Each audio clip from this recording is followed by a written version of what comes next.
Então, voltando a falar da minha biografia, e contando ainda do meu bisavô, que era o avô por parte de mãe, seu Luiz Scuideri.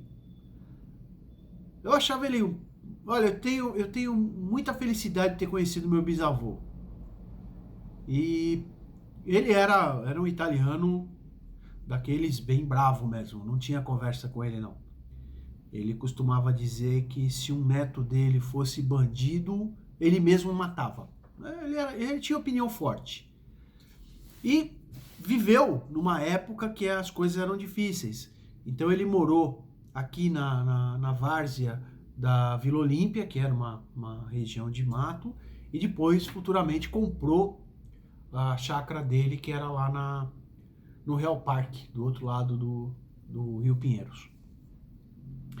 E então tem muitas histórias dele para contar, né?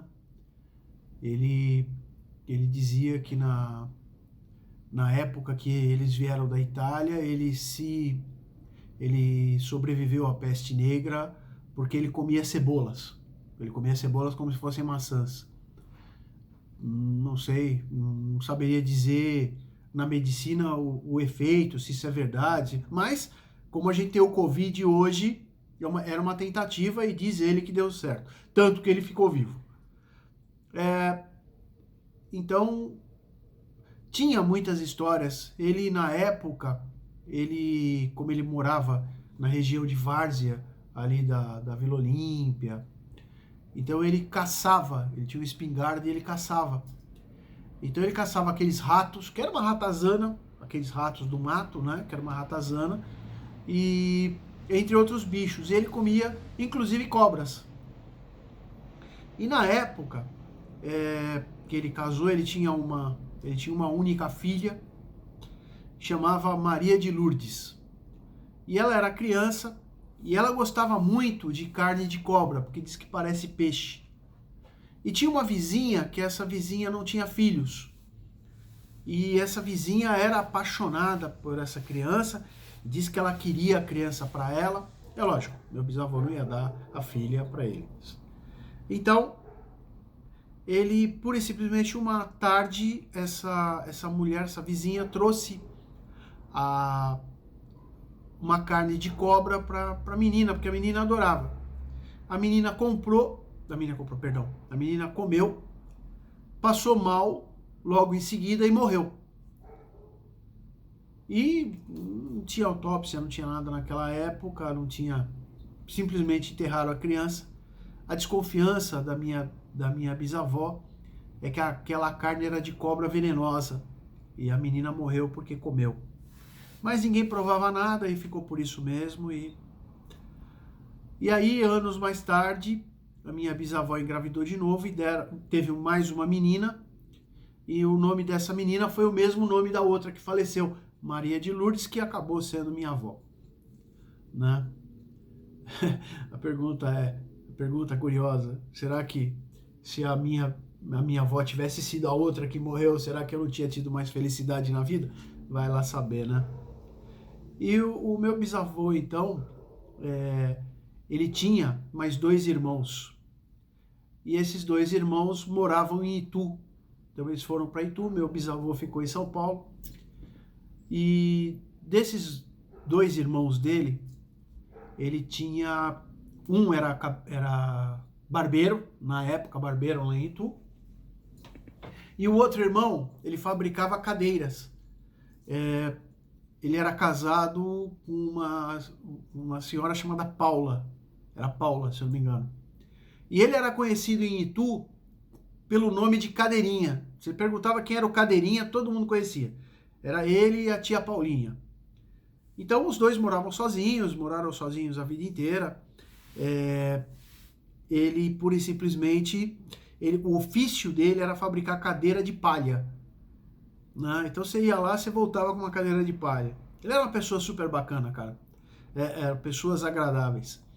E a família, quando ia para Itu, ficava lá na casa do tio Cadeirinha, né? Que eu não lembro o nome dele, mas enfim, era o Cadeirinha. E numa dessas idas, 1960, mais ou menos, na década de 60, foram para lá 3 sobrinhos da minha avó, né? Agora eu não vou lembrar o nome, até para não ser indiscreto, para não falar quem foi, mas foram 3 sobrinhos. Eu acho que desses 3 sobrinhos, um era era meu tio, filho da minha avó, o mais velho. E aí você tá em Itu, 1960, não tem muito o que fazer. E você ia pra cidade para namorar as meninas, porque você era de São Paulo. Nossa, você era um galã. E os 3 foram... E o tio Cadeirinha, ele tinha... a casa dele, o sítio dele, era bem perto do centro da cidade. Tanto que depois o centro se uniu. O sítio dele ficou bem no meio do centro. E aí parece que uma rede de hotéis comprou o terreno porque era muito grande para fazer lá um hotel no centro de Itu. E aí foram na casa do tio Cadeirinha, ficaram lá, e aí os sobrinhos 3 cismaram de ir até o centro da cidade à noite, já estava anoitecendo. Vamos lá. Escureceu, vamos na cidade. Aí, em vez de eles irem pelas ruas, eles cismaram de cortar caminho. O tio Cadeirinha falou, ó, por aqui você corta caminho, você vai. E tava escuro. Eles saíram pelo caminho andando e foram andando. De repente, um deles grita, olha, alguém tá me agarrando na minha camisa. Pô, 3 caras de fora da cidade. Alguém tá agarrando minha camisa. E aí ele começou a dar soco nesse alguém e não via ninguém. E aí pegaram ele e saíram puxando os 3. Aí o outro gritou, porque na época se usava chapéu. O cara pegou meu chapéu. E aí continuaram correndo os 3 desembestados no meio do mato. Estão puxando minha camisa. Rasgaram a camisa de um deles. Rasgaram a camisa. Roubaram o chapéu. Estavam pegando a roupa, segurando a roupa. Rasgaram a roupa deles. Incrível. E eles não viam quem era. E eles saíram correndo. De repente eles estavam pisando num pântano. Eles pisavam e gritavam, olha, a terra tá afundando, isso aqui é um pântano, nós vamos morrer. Aquele desespero, aquela coisa toda. E estão atrás da gente, estamos correndo. E de repente eles viam umas bolas de fogo. Elas levantavam e explodia, e sumia. E eles desesperados saíram correndo. De repente, estavam no centro da cidade. Gritando desesperado, aí vieram os policiais, pegaram ele, levaram para a delegacia, e eles contaram lá o fato, né? Olha, pegaram a gente, rasgaram a roupa rasgada, eles arranhados e tal. E o delegado ficou horrorizado, falou, não, isso não pode acontecer na minha cidade não tem disso não, isso não vai acontecer. E aí, pegaram, eram sobrinhos do Cadeirinha, e o Cadeirinha era super conhecido na cidade. Pegaram na viatura, levaram até a casa do tio Cadeirinha. E aí o tio, nossa, todo mundo, né?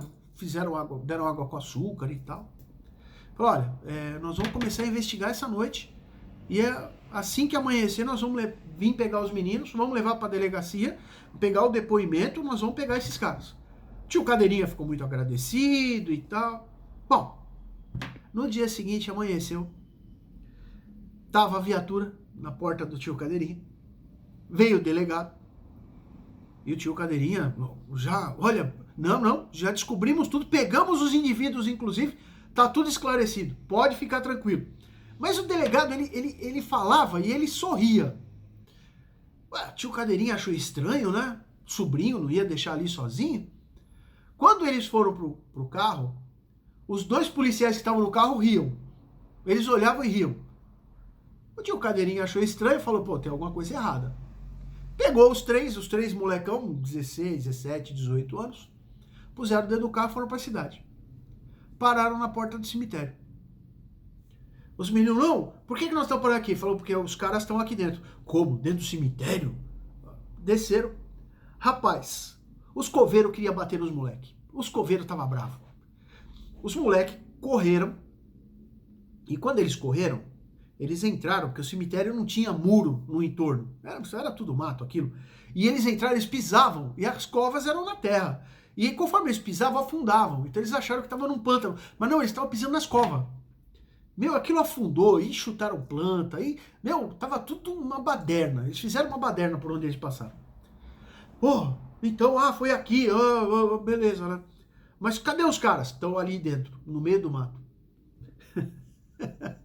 Quando eles entraram no mato, cara, eles chegaram no meio da trilha e tinha galhos secos de árvore, com um pedaço da camisa do primo lá, tava grudada. Aquilo grudou e conforme ele puxou, arrancou um pedaço da camisa. Aí não, mas alguém pegou o meu chapéu. O delegado pegou e falou, vem cá. Por incrível que pareça, isso só acontece nessas horas. Tinha um galho que era uma forquilha. Mas na altura, cara, e o chapéu continuava pendurado lá. Conforme ele passou correndo, pegou o chapéu naquela forquilha, o chapéu ficou grudado e deu a impressão que foi alguém que puxou. Mas não, foi o galho que pegou. Olha, viraram motivo de piada na cidade. Viraram motivo, embora os coveiros queriam bater nos moleques, viraram motivo de piada naquela cidade. Nunca mais esses sobrinhos da minha avó, os sobrinhos do tio, voltaram em Itu. Esses aí não voltaram. Então, São Paulo teve essa coisa, né? E você pega, eu fiz isso, você pega no arquivo público do estado de São Paulo, os recortes de jornal de 1950, 1960, aquela biblioteca que tem ali na Liberdade também tem. Meu, você dá risada, você passa horas lendo os artigos com respeito a isso, pessoal que invadiu, que foi. Você quer ver um? Esse eu li também no arquivo do estado de São Paulo, e eu acho muito bacana. Tinha um mendigo. Isso na época que o Hospital das Clínicas tinha um necrotério. O necrotério era aberto. E tinha um mendigo, tava chovendo muito. Mendigo chegou lá à noite, era guarda pública ainda, não era a polícia militar, era a guarda pública. E o mendigo chegou lá e falou assim, amigo, posso dormir aí dentro? Tava chovendo, tava frio.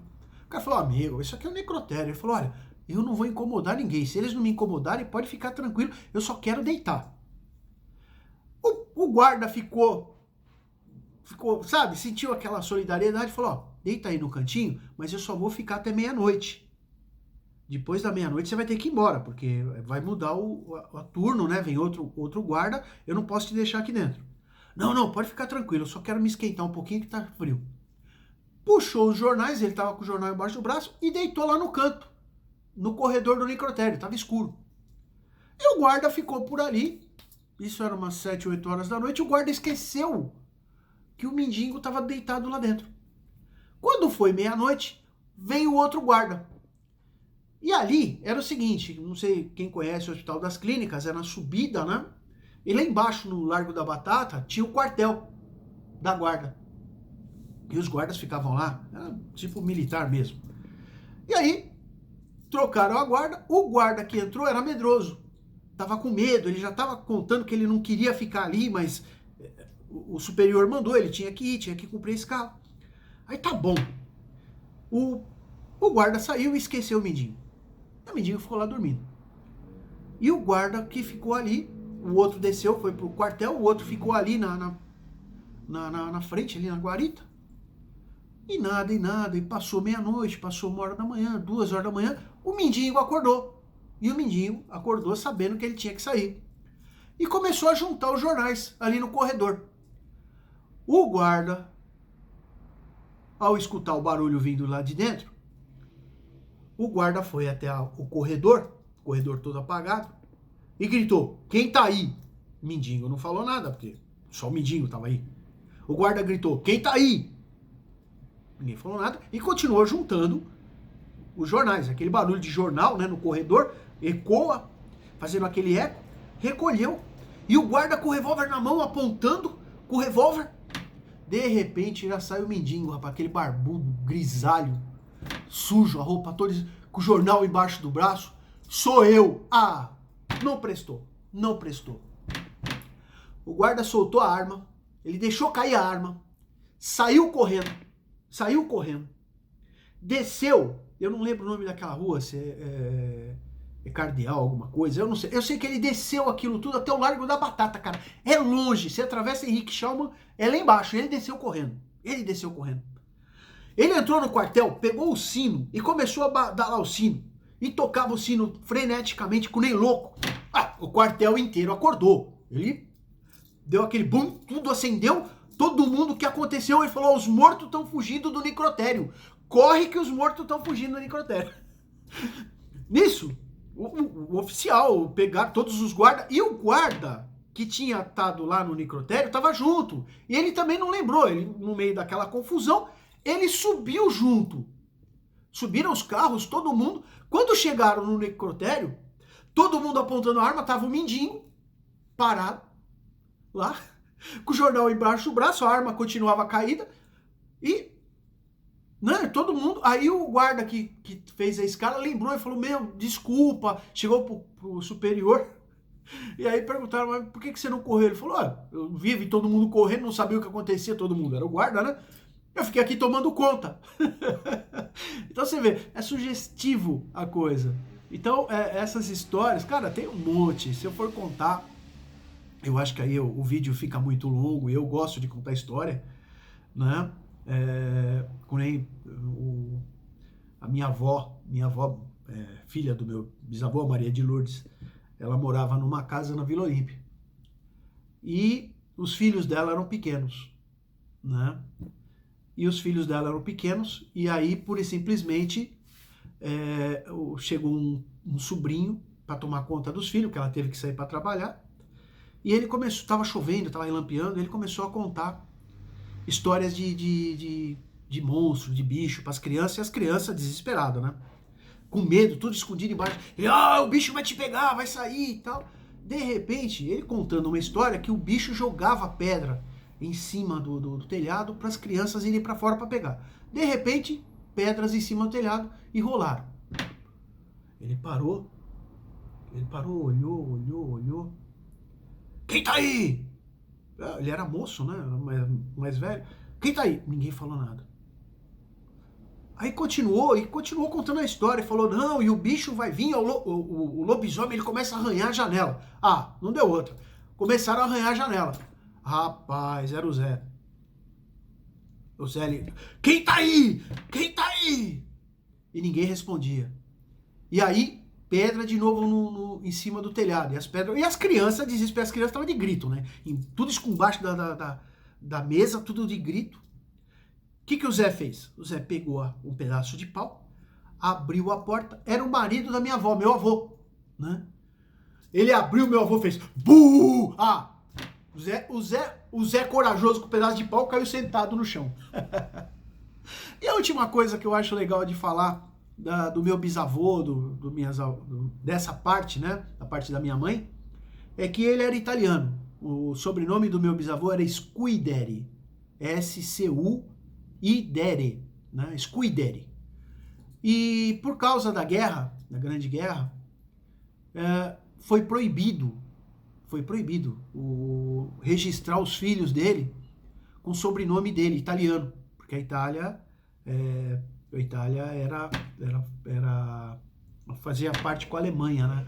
Então eles não aceitavam, no registro público no Brasil, isso ninguém conta, não registrava sobrenomes italianos nessa época. Então quem nascia nessa época tinha que ter o nome abrasileirado. Olha só que maravilha. Então, os filhos, meu bisavô tinha 5 filhos. E os 5 filhos tiveram o nome abrasileirado. Então o sobrenome dele, original, era Scuideri. A minha avó chamava Escoteiro. De Scuideri passou para Escoteiro. O outro, Escudeiro. Escutiere, Escuderi.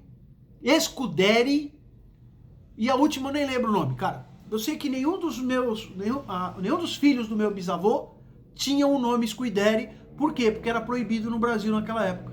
Olha só que coisa maluca. Mas história brasileira fez parte da minha história. Eu continuo no próximo vídeo.